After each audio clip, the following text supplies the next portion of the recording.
अस्सलामुअलैकुम, बोल न्यूज़ में खुशामदीद। मैं हूँ शर्जील अरशद और मैं हूँ सनिया मलिक। हेडलाइंस आपने देख ली। बुलेटिन का आगाज़ करेंगे इत्तेहादी जमातों के दरमियान सियासी कशीदगी की बात करेंगे जो ताहाल बरकरार है। पीपल्स पार्टी ने सेनेट के बाद कौमी असम्बली से भी वॉकआउट कर दिया है। राजा परवेज अशरफ बोले, कोई इस भूल में न रहे कि पीपल्स पार्टी को दीवार से लगा देगा। हमें समझ नहीं आती कि मुतनाज़ बयान देने की आखिर वजह क्या है। शहरी रहमान ने कहा, माफ़ी मांगने से किसी की इज्जत कम नहीं होती। पंजाब में हमारे लोगों से सिक्योरिटी वापस ले ली गई। क़यादत को इस पर बहुत दुख है। आज़म नज़ीर तारड़ बोले कि पीपी की दिल आज़ारी पर अफसोस है, अपने दोस्तों को मना कर लाएंगे। सदर मुमलिकत ने आईनी किरदार अदा किया है।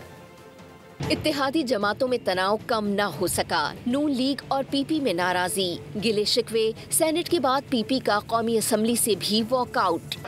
अगर आप थोड़ा सा मौका दे दें। जी मिनिस्टर। शहरी रहमान ने सेनेट में कहा कि अगर BISP की बात बुरी लगी तो कहा जा सकता था। हमारी तजावीज़ को मदाखलत समझा जाता है, हमारी सपोर्ट को कमजोर ना समझा जाए। पीपल्स पार्टी के चेयरमैन ने कहा था कि आप BISP को इस्तेमाल कर लें अगर आपको बात बुरी लगी, लेकिन हर चीज को इंटरफियरेंस समझना। हम सब इंसान हैं, किसी के मुंह से कुछ निकला, हमने वहीं माफी मांगी है। मैं इसमें शामिल हूँ। ये सूबाई कार्ड ना खेलें। वज़ीर कानून आज़म नज़ीर तारड़ बोले कि अगर किसी की दिल आज़ारी हुई तो मुझे तकलीफ है। पानी की तकसीम इंडस रिवर मुआहिदे के तहत ही होगी। वज़ीर आज़म शहबाज शरीफ और नवाज शरीफ भी सुलह के कायल हैं, दोस्तों को मनाएंगे। अगर किसी की दिल आज़ारी हुई है तो उसको भी मुझे तकलीफ है। पानी के बारे में अगर किसी को दिल आज़ारी हुई है तो पानी जो मुआहिदा है हमारा इंडस रिवर की तकसीम का, इरसा का, उसके तहत ही होगा, उससे हटके नहीं होगा। कौमी असम्बली में राजा परवेज अशरफ ने कहा कि पीपी हुकूमत की इत्तेहादी है, लेकिन हालात मुश्किल होते जा रहे हैं। कोई ये ना समझे कि हमें दीवार से लगाएगा। ऐसा ना हो सुबाइयत की बू पूरे मुल्क में फैल जाए। जो हालात जो हैं वो पाकिस्तान पीपल्स पार्टी इस हाउस में बैठ के पंजाब में और पाकिस्तान भर में हमारे वर्कर फेस कर रहे हैं। मैं नहीं चाहूंगा कि ऐसा हो, खुदा ना खास्ता, कि हम आपस में उलझ पड़े। ऐसा ना हो कि यहाँ सुबाइयत की बदबू फिर फैल जाए। परवेज रशीद ने रद्द अमल दिया कि पंजाब हुकूमत का मौक़िफ़ है कि सैलाब से मुतासिर अफराद की आबादकारी और बहाली अपने वसाइल से की जाए, जबकि पीपल्स पार्टी का मौक़िफ़ है इस मकसद के लिए आलमी इदारों से रुजू किया जाए। पंजाब हुकूमत समझती है कि हमें किसी दूसरे मुल्क से भीख मांगने की जरूरत नहीं।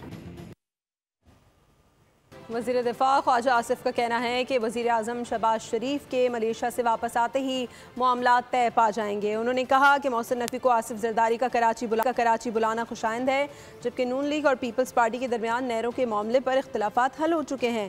ख्वाजा आसिफ ने वाज़ेह किया कि दोनों जमातों की क़यादत मौजूदा सूरत हाल संभाल लेगी। उनका कहना था कि आसिफ जरदारी तसादुम पर यकीन नहीं रखते और कशीदगी कम करने में महारत रखते हैं।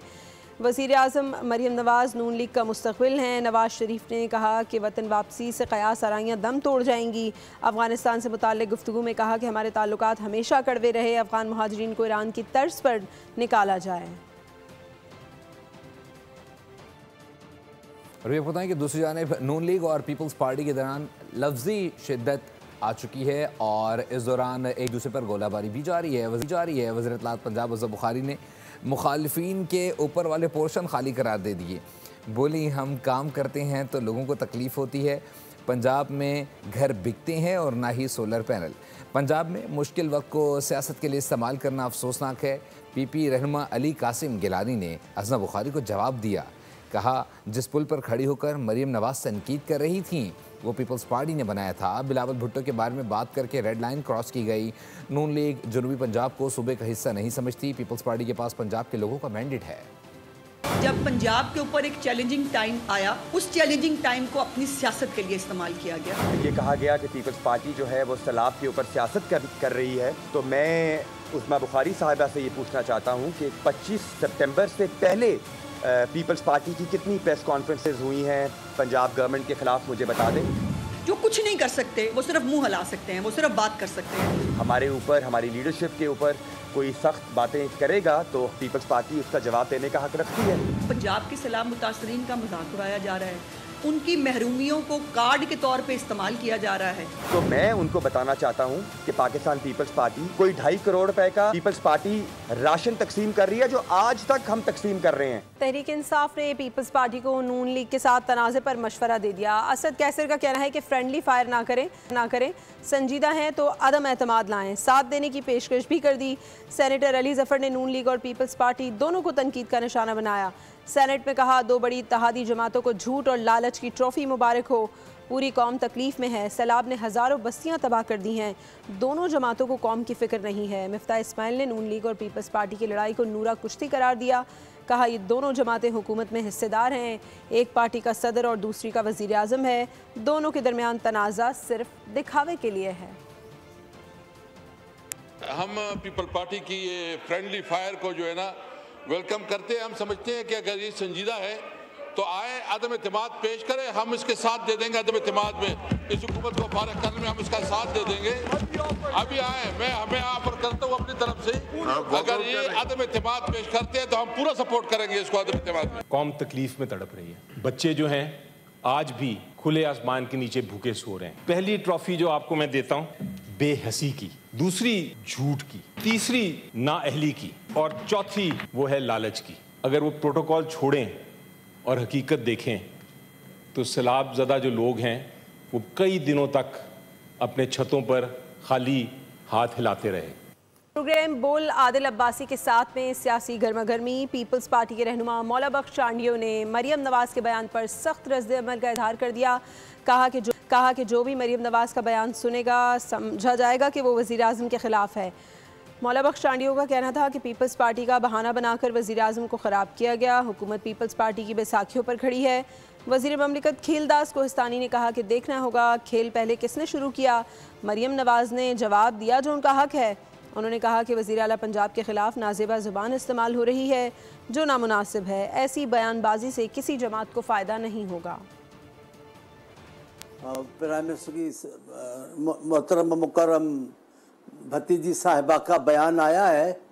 उस बयान को जो भी गैर जानिबदार इंसान सुनेगा वो यही समझेगा कि ये बयान वज़ीर आज़म के ख़िलाफ़ है। पीपल्स पार्टी का बहाना बनाकर उन्होंने दरअसल ख़राब वज़ीर आज़म को किया है। इस असेंबली की अक्सरियत, इस हुकूमत की अक्सरियत खड़ी ही पीपल्स पार्टी की बैसाखियों पर है। पहले देखना चाहिए कि ये सिलसिला किसने शुरू किया और बयानबाजी या एक पंजाब हुकूमत को निशाना किसने बनाया गया। वज़ीर आला मरियम नवाज साहबा खुद बरमला आकर उन्होंने ये उसका जवाब दिया जो उसका हक है। मुसलसल ये निशाना बनाना, सीएम पंजाब को निशाना बनाना, उनकी कारकर्दगी पे या उनको डिक्टेशन देना ये मुनासिब नहीं था। हम दोनों जमातों को के जो साथी हैं उनको इस किस्म की गुफ्तगू से मेरे ख्याल में कोई फ़ायदा किसी को नहीं होना है। और भी आप बताएं कि सेनेटर अहमद वली खान अपने जानशीनों के हमरा पार्लियामेंट हाउस पहुंच गए। साथ ही साथ सिक्योरिटी पर खदशात का इजहार करते हुए कहा कि मुझे कुछ हुआ तो इसके जिम्मेदार मोहसिन नकवी होंगे। अब वक्त उनको मिल गया, मैं बात करूंगा इजलास में करूंगा। मैं इंशाल्लाह उनकी तरह नहीं हूँ कि इधर कोने कोतड़ों में बात करूँ। मैं चाहूँगा कि जो बात करूँ वो बिल्कुल ऑन रिकॉर्ड आए। तो अभी भी उनके पास टाइम है माफ़ी मांगने। मैं माफ़ी का टाइम दे रहा हूँ, वो मेरे से नहीं। सर आप किसी को ले ली गई है, कोई मसला नहीं, ले ले। अभी भी वक्त है, माफ़ी मांगे। नहीं तो आज कुछ इजलास मुलतवी हो गया। ये कब तक होगा? मेरे तो अल्हम्दुलिल्लाह 4 साल है। माफी कौन मांगे? तलाल चौधरी की अगर बात हो रही है, उसने किसी के कहने पे प्रेस कॉन्फ्रेंस की होगी। तो अगर ये हरकतें करे तो या तो उसको सामने कर दे कि किसके कहने पे किए तो मैं उससे माफी मंगवा लूं, नहीं तो इतनी हिम्मत करे कि फिर खुद माफी मांगे। आपको कुछ ना हो जाए, लेकिन अगर कुछ होता है तो जिम्मेदार कौन होगा? मोहसिन बानी पीटीआई के खिलाफ 9 मई को GHQ हमला केस का जेल ट्रायल बहाल। पंजाब हुकूमत ने जेल ट्रायल का नोटिफिकेशन जारी कर दिया है। 9 मई GHQ हमला केस की समाअत कल अडियाला जेल में होगी। इस्तगासा के 3 गवाह कल ATC अडियाला जेल पेश होंगे। और वे बताएं कि अली अमीन गंडापुर उस वक्त तक वज़ीर आला रहेंगे जब तक उन्हें बानी का एतमाद हासिल है। तनाव को कम और ख़त्म करने के इकदाम होने चाहिए। चेयरमैन PTI बैरिस्टर गौहर के अडियाला जेल के बाहर मीडिया से गुफ्तगू। कहा, बानी की बहनों का किसी एजेंसी के साथ राबता तो क्या किसी का ताल्लुक तक का शुबा नहीं है। बात समझने या कहने में गलतफहमी हो सकती है। 23 लाख में से 18 लाख के 8 लाख केसेस क्रिमिनल है और उसमें से एक ही केस है और मैंने ये दरख्वास्त की कि सारी इक्वल होने चाहिए। मेरा मकसद ही यही था। मैं कहता हूँ हर कोई ऐसी चीज़ नहीं होनी चाहिए जिससे तनाव बढ़े। हर वो स्टेप लेने चाहिए और जो भी ले सकता है और जिसकी भी उस इख्तियार में है, जिससे तनाव ख़त्म हो, जिससे दूरियाँ ख़त्म हो, जिससे ये इख्तिलाफात ख़त्म हो। खान साहब की बहनों का इसी महमूद खान अचकजई और सेनेट में अल्लामा राजा नासिर अब्बास को अपोजिशन लीडर नामजद करने की मंजूरी दे दी। ज़राए के मुताबिक अपोजिशन लीडरान के नाम कल बाज़ाब्ता तौर पर स्पीकर और चेयरमैन सेनेट ऑफिस जमा करवाए जाएंगे। और हुकूमत का एक और अहम और बड़ा फैसला सामने आया है। DGI lieutenant general Asim Malik अपनी खिदमात जारी रखेंगे। ज़राए का कहना है कि आसिम मलिक की मुद्दत मुलाजमत गुज़िश्ता रोज़ मुकम्मल हो चुकी। ताहम वज़ीर आज़म ने DGI को खिदमात जारी रखने की हिदायत की है। लेफ्टिनेंट जनरल आसिम मलिक वज़ीर आज़म के मुशीर बराए कौमी सलामती भी हैं। और आपको ये बताएं कि कराची में फिर भत्ता माफिया सरगर्म हो गए हैं। ताजरों को गोलियों में लिपटी भत्ते की पर्चियाँ मौसूल होने लगी हैं। कारोबारी बरादरी अदम तहफ़्फ़ुज़ का शिकार। वाक़यात का संजीदगी से नोटिस लेकर भत्ता खोरों को कैफरे किरदार तक पहुँचाने और ताजरों का तहफ़्फ़ुज़ यकीनी बनाने का मुतालबा कर दिया। इसी पर रिपोर्ट करेंगे कफ़ील अहमद। मुल्क का मुआशी हब कराची जराइम पेशा अनासिर की आमाजगाह बन गया। शहर कायद में कारोबार करना मुहाल हो गया। सनतकारों को फिर भत्ते की पर्चियाँ मिलने का सिलसिला जोर पकड़ गया। ताजिर बरादरी में शदीद खौफ व हिरास। कराची की ताजिर एक मरतबा फिर भत्ता खोरों के रहम करम पर हैं। माजी में पुलिस रेंजर्स और ताजिरों ने मुश्तरका हिकमत अमली से इस अफरीद पर काबू पा लिया था, लेकिन कुछ अरसे से ये दोबारा सरगर्म अमल है। सदर निकाटी फैसल मोइज खान ने कहा, सनतकारों को फिर तंग किया जा रहा है। हुकाम से संजीदा इक़दामात का मुतालबा। कराची में जो अमन हुआ था 2014 के बाद से जो अमन हुआ था उसको सबोताज करने की एक बड़ी कोशिश है कि ये भत्ते की पर्चियाँ और ये जो सारी चीज़ें इंडस्ट्री तक आ रही हैं और कारोबारी तबके को आ रही हैं, ये एक बड़ा ख़तरनाक मामला है।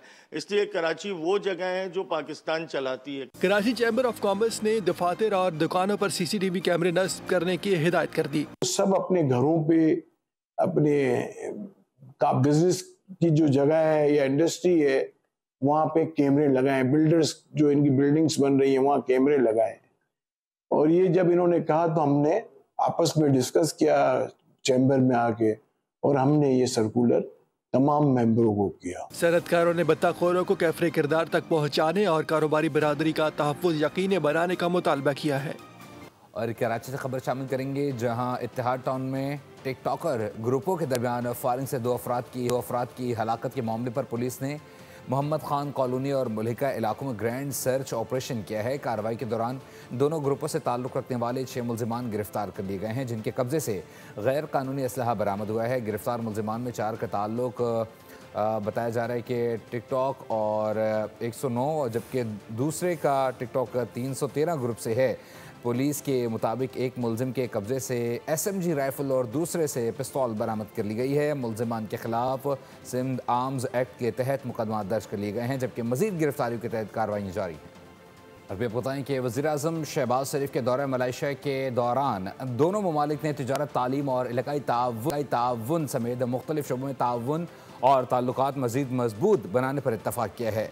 वज़ीर-ए-आज़म की मुश्तरका न्यूज़ कॉन्फ्रेंस में दो तरफ़ा ताल्लुकात और गज़ा की सूरत हाल पर तफसीली बातचीत हुई है। शहबाज शरीफ ने हम मनसब के इसरार पर डॉक्टर अल्लामा मोहम्मद इकबाल के अशार पढ़कर माहौल को खुशगवार बना दिया। और मिस्र के शहर शर्म अल शेख में इसराइल और हमास के माबैन बिलवास्ता मुज़ाकरात शुरू हो चुके हैं, जिनका मकसद गाज़ा की जंग के खात्मे और यरगमारियों की रिहाई है। अमेरिकी सदर ट्रंप ने मुज़ाकरात को तेज़ करने की हिदायत की है और तवक्को ज़ाहिर की है कि पहले मरहले की डील इस हफ्ते मुकम्मल हो जाएगी। मनसूबे के तहत इसराइल ने गाज़ा से इब्तदाई इनखला की लाइन तय करने पर फैसला किया है और यरगमारियों की रिहाई का अमल इसकी तस्दीक पर शुरू होगा। इसराइल और अमरीकी वफूद इस मुज़ाकरात मरहले में बराह रास्त शिरकत नहीं कर रहे, बल्कि पहले मरहले में सालिस ममालिक और हमास के दरमियान बातचीत हो रही है। और भी बताएं कि वाइट हाउस की तर्जुमान कैरोलिन लेविट ने प्रेस कॉन्फ्रेंस में बताया कि गज़ा मंसूबे पर इस वक्त तकनीकी मुज़ाकरात जारी हैं और पहले इजरायली यरगमालियों की रिहाई ज़रूरी करार दी गई है। उन्होंने बताया कि यरगमालियों की रिहाई के बाद मुस्तकबिल के लिए पायदार अमन की तरफ बढ़ने की कोशिश की जाएगी। इस बात को यकीनी बनाना चाहते हैं कि गज़ा ना तो इजराइल के लिए और ना ही अमरीका के लिए कोई सिक्योरिटी ख़तरा है। तर्जुमान ने कहा कि मंसूबे पर तेज़ी से पेशरफ्त की ख्वाहिश है। गजा में जंगबंदी से मुताल्लिक़ गैर मुसल्लह होने की खबरों पर हमास का रद्द-ए-अमल सामने आ गया है। रूसी और तुर्क मीडिया के मुताबिक हमास ने ऐसी तमाम रिपोर्ट्स को बेबुनियाद करार देते हुए कहा कि तंजीम बैनुल-अक़वामी निगरानी में गैर मुसल्लह होने के किसी नुक्ते पर बात नहीं कर रही। हमास ने वाज़ेह किया कि असलाह सपुर्द करने से मुताल्लिक़ खबरें गुमराहकुन प्रोपेगेंडा हैं।